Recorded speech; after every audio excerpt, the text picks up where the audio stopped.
Alma Brasileira. O DNA da nossa música. Por Marcelo Brattke.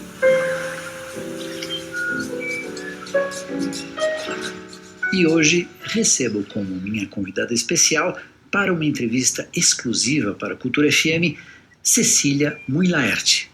Pianista e compositora brasileira radicada em Paris, Cecília estudou piano clássico na Escola Normal de Música de Paris e formou-se em música e musicologia pela Sorbonne, voltando-se para a composição após seus últimos estudos em trilha sonora de filmes e composição contemporânea na Universidade de Leeds, no Reino Unido. Compositora versátil, Cecília Mui-Laerte compõe para concerto, teatro, cinema e multimídia. Sua música de concerto foi apresentada nos Estados Unidos, Inglaterra, Escócia, Alemanha, México e Brasil por vários solistas e conjuntos de música de câmara. Na composição, ela se inspira por vários gêneros musicais, muitas vezes promovendo fusões entre a escrita orquestral herdada por sua formação clássica com música eletrônica e contemporânea. Cecília, é um grande prazer ter você aqui no programa Alma Brasileira de hoje. Me diga, como a música entrou na sua vida? Obrigada, Marcelo. É um grande prazer estar aqui. Eu posso dizer que eu cresci num ambiente de muita música. E embora na minha casa não tivesse ninguém que tocasse instrumento nenhum, meus pais estavam sempre ouvindo música. E eles escutavam um repertório muito variado. Então eu cresci ouvindo muita música clássica de Chopin, Bach, Debussy, muita MPB, Gil, Caetano, Djavan, adorava o Clube da Esquina, Miles Davis, Egberto Gismonti, Paulo Moura, rock progressivo, enfim, muita coisa diferente. E eu tinha um tecladinho bem pequeno, que eu passava horas brincando de dedilhar tudo que eu ouvia. E lá pelos 8, 9 anos, eu comecei muito a querer ter um piano em casa. Então, depois de alguma insistência com meus pais, eles compraram um piano e eu comecei a ter aulas particulares. E eu adorava as aulas de piano. Eu tive muita sorte de ter começado a estudar com Sigridur Malaguti, que é uma professora maravilhosa islandesa que mora no Rio. E eu ficava contando os dias da semana para chegar o dia da aula. Eu chegava do colégio e ia direto pro piano, passava a tarde toda tocando, nem sentia o tempo passar. E foi assim, praticamente, a minha infância e minha adolescência toda. Cecília Mui-Laerte, como e por que você deixou para trás a sua brilhante carreira de pianista de concerto para se encontrar com a compositora que provavelmente já existia dentro de você? Como se deu esta transição na sua carreira? Bom, foram quase 20 anos de dedicação exclusiva ao piano. Na época do vestibular, eu fui aceita na École Normale de Musique de Paris, Alfred Cortot, onde eu tive a sorte de estudar com o pianista Henrique Berchot, que foi um dos poucos franceses a ganhar um prêmio no concurso Chopin de Varsóvia. E foi muito interessante estudar a fundo um repertório bastante extenso com ele. E a partir dali eu comecei aos poucos a me apresentar publicamente em Paris, tanto em recitais solo como em música de câmara. Mas, paralelamente a isso, eu também tinha uma necessidade muito grande de refletir sobre o que eu estava fazendo. Então, eu tinha muitas questões, por exemplo, as diversas escolas de interpretação, eu tinha muito interesse em outros instrumentos, e eu tinha muita vontade de ampliar minha experiência musical para além do piano, através da reflexão. E isso me levou a fazer, então, paralelamente à minha prática pianística, uma graduação em música e musicologia, na Universidade Paris-Sorbonne. E isso foi muito enriquecedor, porque ali eu entrei em contato com o universo da música como objeto de investigação. Isso me motivou muito. E eu resolvi, então, continuar por esse caminho. E eu comecei uma pós-graduação na Sorbonne também, e onde eu ganhei uma bolsa para passar um ano na University of Leeds, na Inglaterra, que tem um departamento de composição interessantíssimo. E aquilo realmente foi um divisor de águas, porque ali eu entrei em contato com o mundo da música para cinema. Eu estudei composição contemporânea, pude compor música para diversas produções teatrais, inclusive uma versão bem interessante da peça de Shakespeare, Sonhos de uma Noite de Verão. Então, a partir dali, uma coisa foi se encadeando na outra, e felizmente eu tive muitos feedbacks positivos em pouco tempo. E eu fui percebendo que aquele era um caminho que eu queria seguir e que eu podia seguir. Cecília, você compõe música de concerto, música para cinema, teatro e multimídia. Quais são as diferenças básicas do ponto de vista composicional entre essas mídias? Na música de concerto em geral, eu tenho que levar em consideração principalmente os intérpretes para os quais eu estou escrevendo, as características de cada um e tal, e a duração aproximada da peça. Mas, de um ponto de vista composicional, eu geralmente tenho mais liberdade, no sentido de ser livre para criar o paradigma estético sonoro da peça. Já na música para cinema, teatro e multimídia, a música é parte de uma obra maior, ela está inserida dentro do universo artístico da obra, então é um processo colaborativo. Claro que também tem liberdades e possibilidades, mas você tem que levar em consideração muitos elementos que vão determinar suas escolhas musicais.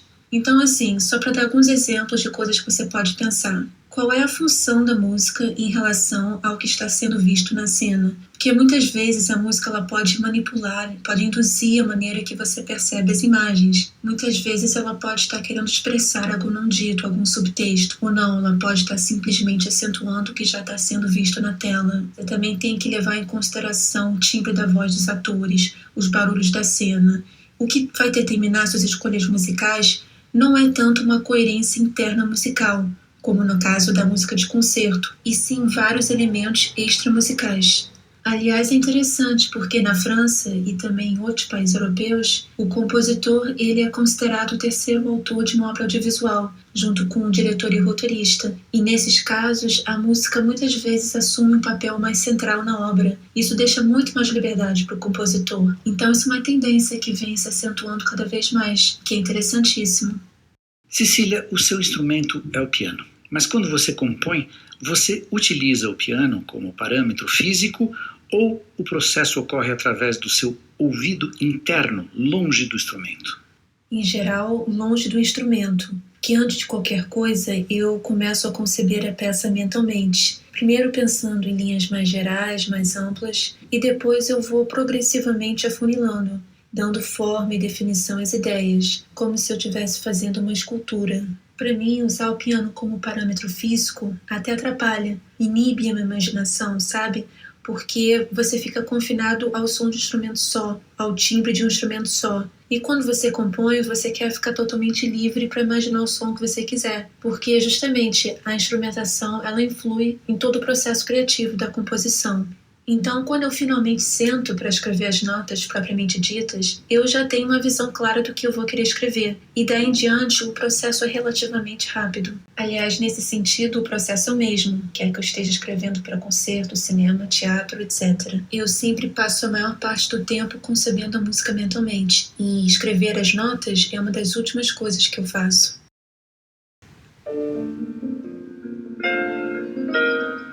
O DNA da nossa música. Alma Brasileira, por Marcelo Bratsky. Hoje, no Alma Brasileira, entrevisto a pianista e compositora brasileira radicada em Paris, Cecília Muy Laerte. Arnold Schoenberg disse, abre aspas, ainda existe muito o que se dizer musicalmente em dó maior, fecha aspas, referindo-se à linguagem tonal que ele mesmo negou ao desenvolver o atonalismo e o sistema dodecafônico. Cecília, em que se baseia o seu vocabulário musical? Pois é interessante que o Schoenberg tenha dito isso, né? Porque, embora ele tenha negado o tonalismo ao desenvolver o sistema dodecafônico, isso não impediu que ele revisitasse o sistema tonal no final da carreira dele, porque para ele a técnica era um meio e nunca um fim. E isso realmente é muito interessante, porque justamente a arte não é que nem a ciência, que consiste em uma série de inovações nas quais não se pode voltar para trás, né? Você pode perfeitamente usar uma técnica, entre aspas, antiga, para expressar alguma coisa muito atual. Então eu sou influenciada por muitos estilos diferentes e eu tento não me repetir, eu tento não me cristalizar numa definição, porque eu estou sempre procurando me reinventar. Então, criar um vocabulário musical é mais uma consequência do que uma coisa que eu busque conscientemente, né? É uma coisa que eu constato olhando para trás, pelo retrovisor. A menos, claro, que você esteja falando de uma obra específica. Aí sim eu vou procurar criar um vocabulário próprio àquele universo, como eu faço a cada projeto. Mas se eu for analisar minha obra até agora como um todo, eu posso dizer que eu fui bastante influenciada, ou seja, que meu vocabulário musical deve muito a Bach, Chopin, Debussy, Tom Jobim, MPB, chorinho, música eletrônica, enfim, muitas coisas. E eu espero realmente que isso se amplie, porque eu estou sempre buscando me expandir. Cecília Mulaert, qual é o espaço que o seu país de origem, o Brasil, ocupa na sua música? Para além das influências musicais, que são muitas, eu posso dizer que existe uma influência inconsciente na minha maneira de vivenciar a música, que me dá uma liberdade interior para criar, porque o Brasil é um país muito criativo, né, que tem uma tradição musical riquíssima, mas que não é enrijecido por ela. É um país que tem uma abertura muito grande para o novo, e isso é fundamental para qualquer atividade criativa. E eu acho que eu percebo o quanto eu sou brasileira quando eu estou fora do Brasil, porque eu sinto essa imensa alegria de poder criar, de poder estar aberta para novas possibilidades, de poder estudar o cânone, com todas as polêmicas que cercam essa palavra, mas enfim, de poder estudar o cânone sem me deixar paralisar por um excesso de deferência ao passado. Então eu acho que é a partir desse espírito livre que se dá todo o meu processo criativo e que permeia todas as minhas músicas. Cecília, com toda essa revolução da comunicação digital e da inteligência artificial que o mundo vive hoje, como você vê o futuro da música de concerto? A revolução da comunicação digital e da inteligência artificial estão aí para modificar estruturalmente todo o cenário musical. E eu acho que ainda é um pouco cedo para tentar fazer uma previsão de como vai ficar a música de concerto. Mas uma coisa é certa, é que realmente houve uma democratização muito grande do acesso a esse tipo de música, né? Porque hoje você não precisa mais ir para um teatro para assistir um recital. Você pode assistir ao vivo do sofá da sua sala. E também para os músicos, que também podem se apresentar, podem dar um recital ao vivo de praticamente qualquer lugar, através do streaming. Mas, como eu disse, é muito difícil fazer previsões. O que eu espero é que o futuro da música de concerto seja esse, de um caminho cada vez mais descentralizado. Agora, a questão é mais complexa para o criador, para o compositor, porque a inteligência artificial muitas vezes pode criar, pode gerar novas músicas feitas a partir de músicas pré-existentes. E na maior parte das vezes, isso é feito sem o conhecimento dos autores dessas peças. Isso levanta uma série de questões éticas,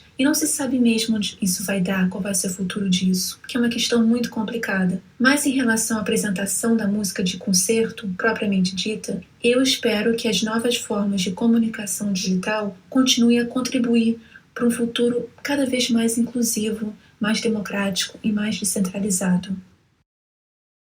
Este programa teve locução de Madeleine Alves, trabalhos técnicos de Altair Borges, direção de Ralph Schwartz.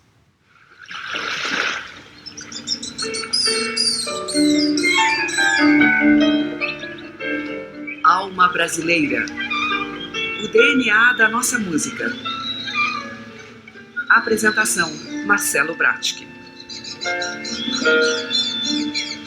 Realização: Cultura FM de São Paulo. Fundação Padre Anchieta.